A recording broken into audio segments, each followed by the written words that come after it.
अथ तन्त्रोक्त रात्रिसूक्तम्।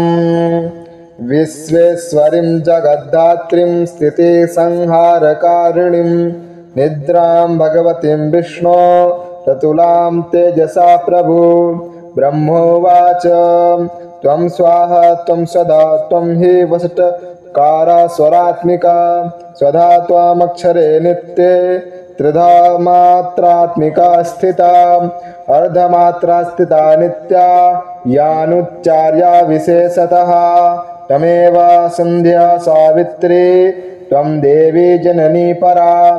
त्वय्येतद्धार्यते विश्वं त्वय्येतत्सृज्यते जगत् त्वय्येतत्पाल्यते देवी त्वमत्सन्ते च सर्वदा।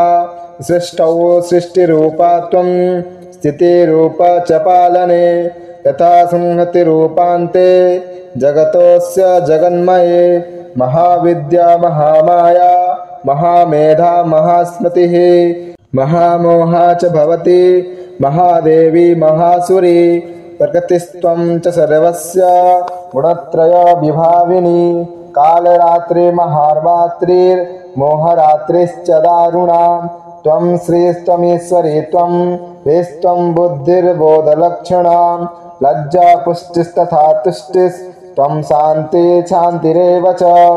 खड्गिनी शूलिनी घोरा गदनी चक्रिणी तथा शङ्खिनी चापनी बाणा मुसुण्डी परिघायुधा।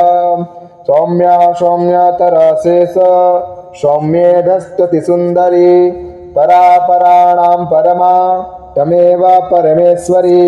यच्च किञ्चित् क्वचिदस्तु सदसद्वाखिलात्मके तस्य सर्वस्य या शक्तिः स्वात्वं किं तो यसे यदा यया त्वया जगत्सृष्टा जगत्पात्यत्ति यो जगत् सोऽपि निद्रावसंनीता कस्त्वं स्तोतुमिहेश्वरः।